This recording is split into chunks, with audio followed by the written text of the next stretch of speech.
अस्सलाम वालेकुम गाइस। ये लेक्चर नंबर 3 है। अल्लाह भला करे आपके इक्विलिब्रियम का टॉपिक है। अच्छा, ये लेक्चर्स जो है इन 3 लेक्चर्स में मैंने आपको स्केलर्स एंड वेक्टर्स के बारे में पढ़ाया। इक्विलिब्रियम में इसलिए पढ़ा रहा हूँ क्योंकि हाँ, मुझे पता है ये कोर्स से रिलेटेड टॉपिक है, बट क्या पता सवाल आ जाए। इक्विलिब्रियम इसको डिफाइन कर दे, ये तो फोर्सेस एक्ट करे, क्या ऑब्जेक्ट इक्विलिब्रियम में है या नहीं है, तो इस वजह से अब स्टार्ट करते हैं। सबसे पहले हम इक्विलिब्रियम ऑफ फोर्सेस से बात करें। इसका क्या मतलब है, इसको हमने ओ लेवल के ज़माने में इस पे ऐसे तो नहीं पढ़ा होगा। इसको हमने पढ़ा था समेशन वो रिजल्टेंट निकालना। इक्विलिब्रियम अगर हमें ये पता है, अगर आप कुछ फोर्सेस आपके पास एक बॉडी में एक्ट कर रही, फॉर एग्जांपल मैंने एक बॉक्स बनाया, मैंने बॉक्स बनाया, वेट सॉरी, हाँ एक बॉक्स बनाया, उसके ऊपर टूवर्ड्स द राइट एक फोर्स एक्ट हो रही है 5 न्यूटन, दूसरी तरफ भी टूवर्ड्स द लेफ्ट ये फोर्स टूवर्ड्स द लेफ्ट जा रही है। एरो की डायरेक्शन देखना, ठीक है। तो ये होगी -5 न्यूटन। माइनस किस चीज़ का? माइनस होता है आपकी डायरेक्शन का towards the, because it is going towards the left. Okay, the force is going towards the left. ये टूवर्ड्स द राइट जा रही है तो ये पॉजिटिव होगा। ओके, अब अगर हम इस फोर्सेस का रिजल्टेंट निकाले सबमिशन करके, वो सबमिशन करो सम करके, तो 5 - 5 आपका होगा, अल्लाह भला करे, 0 न्यूटन। Okay, resultant. तो ये आपका हो गया, रिजल्टेंट से हमें ये पता चल गया कि ये ऑब्जेक्ट इक्विलिब्रियम में है। इसको हम ये भी कह सकते हैं, it is on, it has its forces are in equilibrium. Okay, R E S okay. अब मेन चीज़ हम पढ़ते हैं डायनामिक इक्विलिब्रियम के बारे में। अच्छा, ये थोड़ा सा जो है ना, एक ऐसा कॉन्सेप्ट है कि जिसके लिए मुझे एक लंबी करनी पड़ेगी इनडायरेक्ट। ये अर्थ है, फर्स्ट तो ये अर्थ है। अर्थ से मैंने एक स्पेसक्राफ्ट लॉन्च करी, इसके पास कम फ्यूल है, उसको मैंने इनिशियल वेलोसिटी दी। इसकी यू से हम इनिशियल वेलोसिटी प्रोज्यूम करते हैं ए लेवल्स के अंदर। किसी और से भी आप कर सकते हैं, यू आई से भी कर सकते हैं, वी आई से भी कर सकते हैं। तो यू हमने इसको प्रोवाइड करी 1.5। ये जो मैंने बहुत कम वैल्यू लिखी है, वैसे भी इससे ज़्यादा ही होगी, मीटर्स पर सेकंड। मैंने इसे लॉन्च कर दी। फिर ये एक वक्त तक ऑर्बिट में होगा अर्थ की। जो ऑर्बिट का मतलब क्या, अर्थ की जो ग्रेविटेशनल पुल है इस पर एक्ट कर रही होगी, इसको नीचे धकेलने की कोशिश कर रहा होगा, तो जिसकी वजह से इसकी स्पीड कम होती रहेगी। अगर इसके पास फ्यूल होगा तो ये अपनी स्पीड मेंटेन कर लेगा थ्रस्ट की वजह से। बट फर्स्ट करो ख़त्म हो गया, कम फ्यूल था ना, ऑर्बिट से बाहर गया, तो इसके पास जो स्पीड बची ना रॉकेट की, इस जगह पर आया, स्पीड जो ऑर्बिट वो इसकी बची रॉकेट की, वो बची वी से मैं डिनोट करता हूँ, वेलोसिटी फाइनल इसकी बची, अल्लाह भला करे, 750 मीटर पर सेकंड। अब आप सब समझ होंगे, सर ये तो बंद हो जाएगा और ख़त्म होता रहेगा, कुछ और भी हो सकता है। नहीं, इसके पास वैक्यूम के अंदर है। वैक्यूम के अंदर क्या है, ग्रेविटी नहीं होती। ग्रेविटी होती है अगर प्लैनेट्स के अंदर इनके आपके पास ग्रेविटी आ जाती है। एयर रेजिस्टेंस वैक्यूम के अंदर नहीं होती, तो इसके ऊपर कोई भी फोर्सेस इसके अगेंस्ट नहीं एक्ट कर रही होगी, ना इसको पुश कर रही होगी आगे की तरफ, ठीक है। अब तो इस वजह से जो है ना, जो इसकी स्पीड होगी ना, वो बिल्कुल सेम रहेगी। तो इसको हम कह सकते हैं एक तौर पे, अल्लाह भला करे, डायनामिक इक्विलिब्रियम। ओके, रॉकेट की एग्जांपल। अब कॉमन एग्जांपल एक और मैं आपको साइंटिफिक फैक्ट बताता हूँ। एक होता है स्लिंग शॉट करना। ये नासा लोग जो है, नासा के अंदर जो भी जॉब करते हैं, वो जो है यूज़ कर रहे होते हैं। ये यूज़ करा गया था ये ट्रिक जब जो है वायोजर 1 स्पेसक्राफ्ट क्या है, वायोजर 1 सैटेलाइट ऑर्बिट में गया था, को भेजा गया था सैटर्न की रिंग्स फाइंड करने के लिए, आई गेस किसी वजह से भी गया होगा। तो उसने एक ट्रिक यूज़ करी थी, स्लिंग शॉट करना। स्लिंग शॉट करना क्या होता है, देखो अर्थ कोई भी प्लेनेट अपनी तरफ एक ग्रेविटेशनल पुल लगाता है ना, जिसकी वजह से अगर कोई भी बॉडी हो वो इसके पास जो है डाउन मूव डाउन हो सकती है, जिसकी वजह से कभी कभार अर्थ में एस्ट्रोनॉट कह रहा हूँ, क्या कहते हो उन पत्थरों को यार, खैर जो भी कहते हो, तो वो आके गिर जाते हैं। ये स्पेसक्राफ्ट यहाँ है, ठीक है। हल्के हल्के जब ये आगे बढ़ेगी ना, ये बैंड होगी। बैंड होते हुए क्यों बैंड होगी, अंदर जाके क्यों नहीं गिरेगी, क्योंकि इसके पास पहले से कुछ स्पीड है। अगर इसकी स्पीड कम होगी, ये अंदर जाके तबाह भी हो सकती है, बट इसकी स्पीड ज़्यादा है तो ये मूव भी हो सकती है, ठीक है। अगर हम ये वाला ऊपर वाला पार्ट ट्रेस करें तो ये हमें बता रहा है कि ये ऑब्जेक्ट बेंड हुआ, और इसके साथ साथ इसकी जो स्पीड भी होगी ना, फाइनल वेलोसिटी, वो 750 से ग्रेटर होगी। फाइनल वेलोसिटी स्लिंगशॉट होने के बाद वुड बी ग्रेटर देन 750, स्लिंगशॉट होने के बाद। तो ये खैर मैंने आपको एक साइंटिफिक फैक्ट बता दिया जो वो एस्ट्रोनॉट्स यूज़ कर रहे होते स्पीड बढ़ाने के लिए। अब और फ्यूल सेव भी होता है इससे। ये मैंने शायद इंटरस्टेलर में इसके बारे में बहुत अच्छे तरीके से पढ़ा था, बड़ी अच्छी मूवी थी क्रिस्टोफर नोलन की। अब दो मैंने आपको इक्विलिब्रियम बता दिए, आई गेस मैंने आपको डायनामिक और इक्विलिब्रियम ऑफ फोर्सेस बता दिए। अब तीन मेन इक्विलिब्रियम, स्टेबल, अनस्टेबल और न्यूट्रल। ये बहुत आसान से आपको जल्दी जल्दी बताता हूँ। स्टेबल क्या है, एक फर्स्ट स्टेबल इक्विलिब्रियम क्या होता है, फर्स्ट करें स्टेबल की एग्जांपल दे रहा हूँ।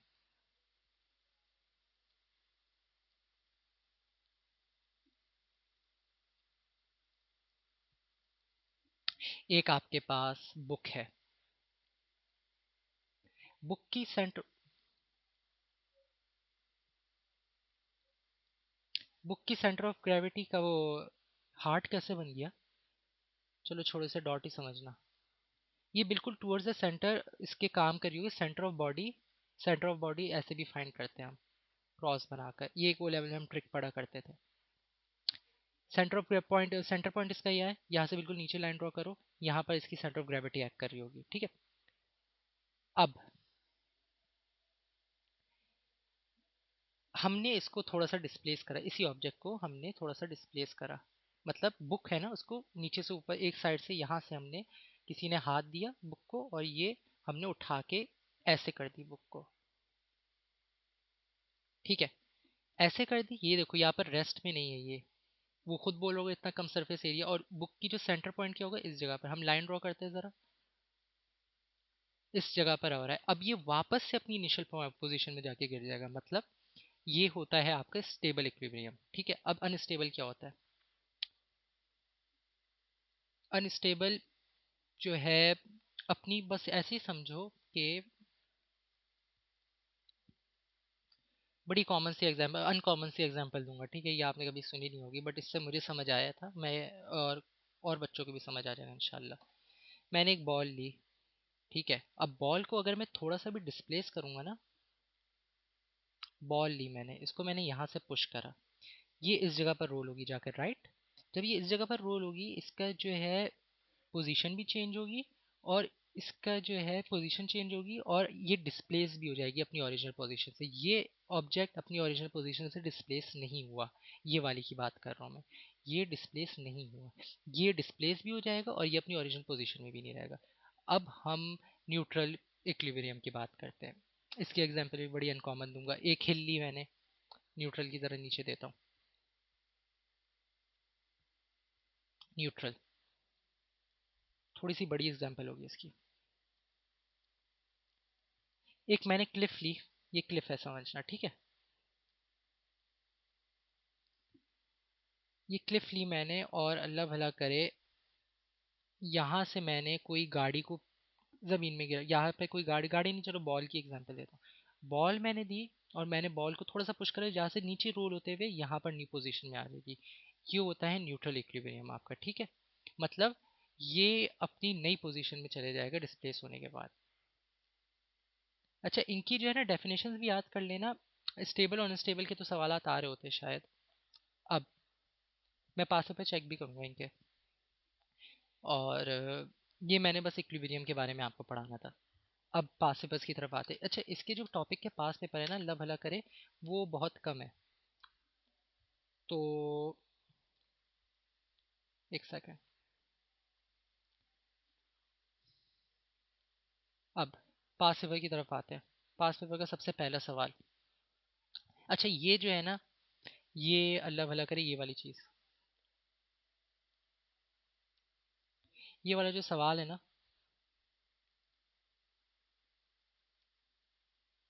इस वाले की बात कर रहा हूँ। ये मैं थोड़ी देर बात कराऊंगा आपको अलग लेक्चर में अंदर, क्योंकि इसके लिए जो है मुझे आपको फिजिकल क्वांटिटीज पढ़ानी पड़ेगी, ठीक है। अब state the difference between scalar quantity and vector quantity. Difference पूछा है, डिफरेंस में हम ये बता देंगे स्केलर हैज only magnitude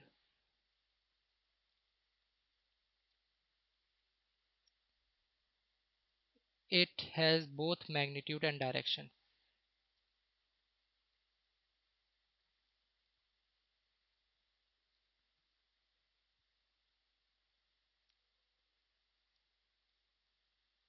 ठीक है, ये मैंने आपको इसकी एग्जांपल एक बता दी, एग्जांपल क्या है उसका बता दिया। अच्छा, अगर सिमिलैरिटी पूछेगा ना तो सिर्फ ये लिखना कि दोनों के पास मैग्नीट्यूड होता है, और सिमिलैरिटी भी पूछी गई है बाज़ औक़ात, और जो है तकरीबन 1-2 मार्क्स की आती है, 1 मार्क्स की आती है सिमिलैरिटी। एक हो गया। अब इसी के से कंटिन्यूड एक और सवाल, इसी का सवाल का दूसरा पार्ट। इसको हम दो तरीकों से कर सकते हैं। पहला तरीका इसका होगा कि हमने अगर इसके सिर्फ और सिर्फ अल्लाह भला करे, देखो दो तरीकों से ये हो सकता है, या तो आप इसको साइन लॉ के थ्रू भी सॉल्व कर सकते हैं, रेजोल्यूशन ऑफ वेक्टर भी कर सकते हैं, या फिर इसके कंपोनेंट ब्रेक करके भी कर सकते हैं। दोनों से मैं आपको बता देता हूँ।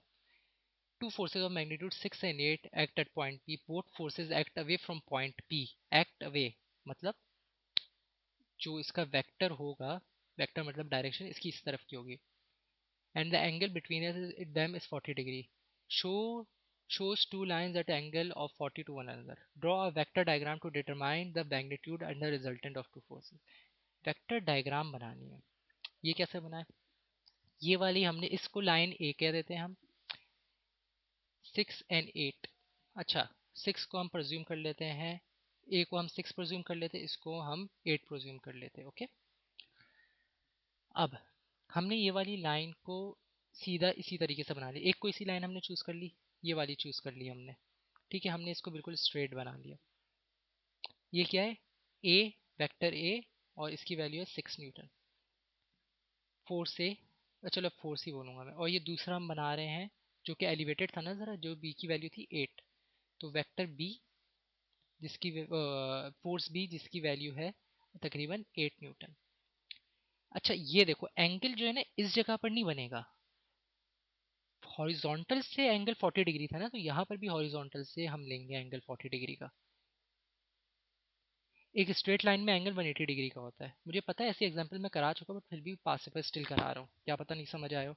तो यहाँ पर 180 में से जब हम माइनस करेंगे 40 को तो 140 बचेगा, 140 डिग्री बचा। और फिर हम यहाँ से ये हेड से इसका टेल मिल रहा है, और यहाँ से हम टेल से हेड मैच कर देंगे, टेल से टेल, हेड से हेड। ठीक है, ये हमारा रिजल्टेंट होगा। और रिजल्टेंट हम कौन से फॉर्मूले से फाइंड करेंगे? अल्लाह वाला करे कोसाइन लॉ से, मतलब r is equals to under root of 6 square plus 8 square minus 2 6 8 cos r के सामने वाला एंगल 140। हमेशा याद रखना कोसाइन लॉ में जो चीज़ हमें फाइंड करनी होती है उसका हमें सामने वाला एंगल लेना होता है। इस तरीके से, अभी मेरे पास हाथ में कैलकुलेटर नहीं है, तो जो है हम इस तरीके से r को फाइंड कर लेंगे। ओके, अब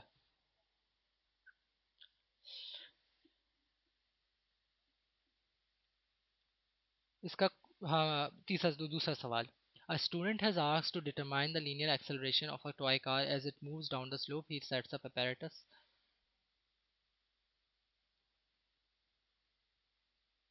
चलो इस सवाल को अभी छोड़ो, इसका मेरे पास पूरा है भी नहीं, और ये शायद जो है हाँ, ये तो उसका था, रैंडम एरर का सवाल था ये, आई एम सॉरी।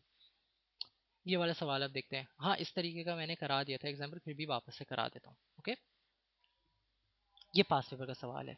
इसको दो तरीके से सॉल्व कर सकते हैं। मैं आपको इसके कंपोनेंट ब्रेक करके सॉल्व करवाऊंगा, जो कि और आसान तरीका होता है, और इसी तरीके को आप अपनाएं ए लेवल्स के अंदर, क्योंकि दूसरा तरीका बहुत लेंथी होता है और कभी कभार उस तरीके से सवाल सॉल्व भी नहीं होते। Tension T, string is T, the slope pushes the block of force that is normal to the slope. Either by scale drawing और by calculation determine the tension T। Tension T निकालनी, okay, मैंने are भी, फिर भी आपको are भी निकाल के दे देता हूँ, पर इसमें सिर्फ और सिर्फ टी निकालनी। टी हम किस तरीके से निकालेंगे? अगर हम आर के नीचे उसकी लाइन कंटिन्यू करें, तो ये देखो एक ऑल्टरनेट एंगल बन रहा है, राइट, ये भी 35 डिग्री होगा। अब हम क्या करेंगे? जिसके जो मैंने आपको पहले भी बताया था, जिसके साथ एंगल बनता है उसमें कॉस लगता है, ठीक है।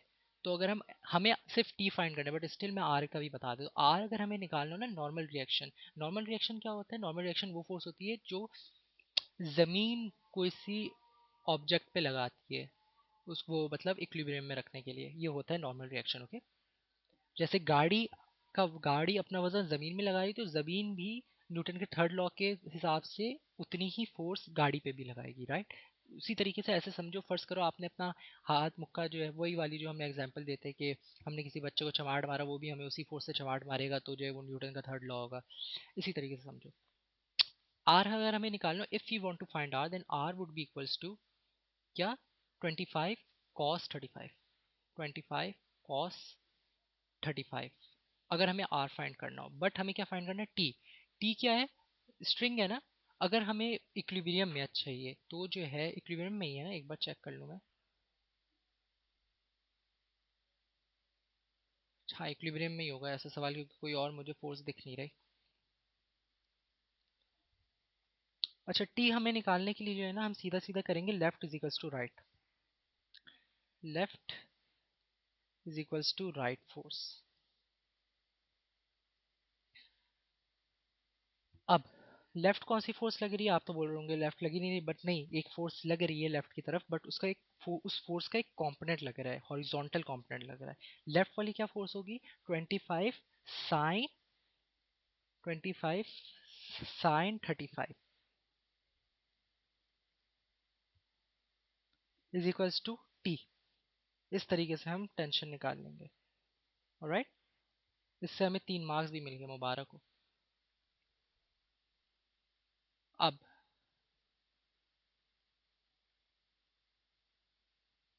ओके, ये सवाल यहाँ से शुरू है, ई वाला part. The velocity of a vector diagram for an aircraft heading due north is shown in the figure, there is a wind blowing from the north west. Okay, ये हमें दिया हुआ है।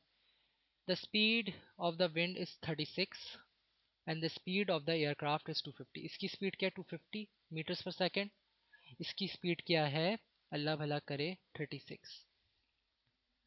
Draw an arrow on the figure to show the direction of the resultant of the velocity of the aircraft. Resultant velocity of the aircraft. Okay. Head to tail method से solve कर लेते हैं इसको, 1 मार्क्स हमें मिल जाएगा। बस arrow बनाना है ना हमें। एरो यहाँ पर बनाना है, तो यहाँ पर इस जगह पर जो है ना, ये वाला जो बॉक्स जो मैं आपको बना रहा हूँ, एक चलो पहले सॉल्व करके दिखा देता हूँ। सबसे पहले हमने वो, अच्छा हमेशा याद रखना, जब भी कोई तुम्हें वेक्टर ट्रायंगल बनाना हो ना, तो हमेशा जो हॉरिजॉन्टल या वर्टिकल लाइन हो उससे पहले वो रखना। एंगल वाली लाइन लोगे फंस जाओगे। हमने सबसे पहले एयरक्राफ्ट वाली लाइन रखी, एयरक्राफ्ट वाली बिल्कुल सीधी वर्टिकल लाइन, वर्टिकल फोर्स जो इसकी वैल्यू है 250 मीटर्स पर सेकेंड। हेड यहाँ पर है। अब हमें टेल लगानी है। अब अगर हम यहाँ पर एक जेड, अब ये कैसा वेक्टर है? ये हॉरिजॉन्टल से 45 डिग्रीज के ऊपर है, राइट? और इसकी क्या वैल्यू है? 36 मीटर्स पर सेकेंड। इसकी वैल्यू 36 मीटर्स पर सेकेंड है, उसका हेड यहाँ आ रहा है।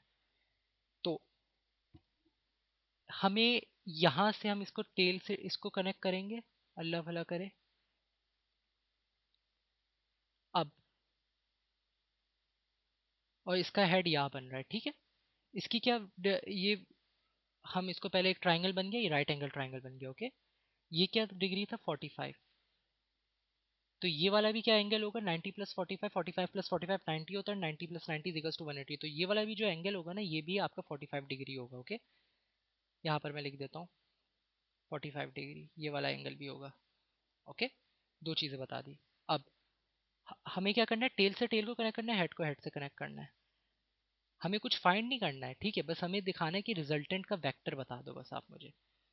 तो ये वाला जो वेक्टर होगा ना, जो तीसरी लाइन मैंने बनाई है, ये यहाँ पर आप छोटी सी बना देंगे ऐसे करके, ये आपका हो गया रिजल्टेंट का वेक्टर आर।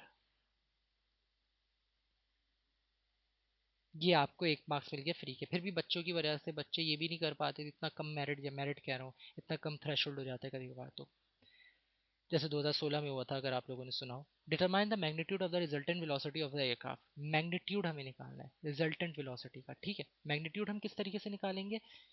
ये मैंने पहले से ट्राइंगल बनाया हुआ है, इसको इसके थ्रू भी सॉल्व कर सकते हैं, बट मैं ये तरीका भी अपनाऊंगा नहीं। मैं सीधा सीधे सिर्फ देखो, सामने सामने दो फोर्सेस लग रही, कोई तीसरी फोर्स ऐसे नहीं लग रही, यहाँ से कोई एक्स्ट्रा फोर्स नहीं आ रही, या यहाँ से कोई पीछे से कोई फोर्स पुश नहीं कर रही। तो मैं एक काम करता हूँ, सीधा सीधा जो है इन दोनों को जो है up is equals to down से मैं इसका रिजल्टेंट निकाल लेता हूँ। कैसे? ऊपर क्या फोर्स लग रही है? Up is equals to down. ऊपर क्या फोर्स लग रही है? 250। डाउनवर्ड्स क्या आ रहा है? विंड आ रही है 36 मीटर्स की, राइट? अब कॉस लगेगा या साइन लगेगा? अगर जरा सोचो तुम लोग, मैंने क्या बताया था? जिसके जिसके जो कंपोनेंट जिसके साथ, चाहे वो वर्टिकल में दिया हुआ वो कंपोनेंट या हॉरिजॉन्टल में दिया हुआ, जिस कंपोनेंट के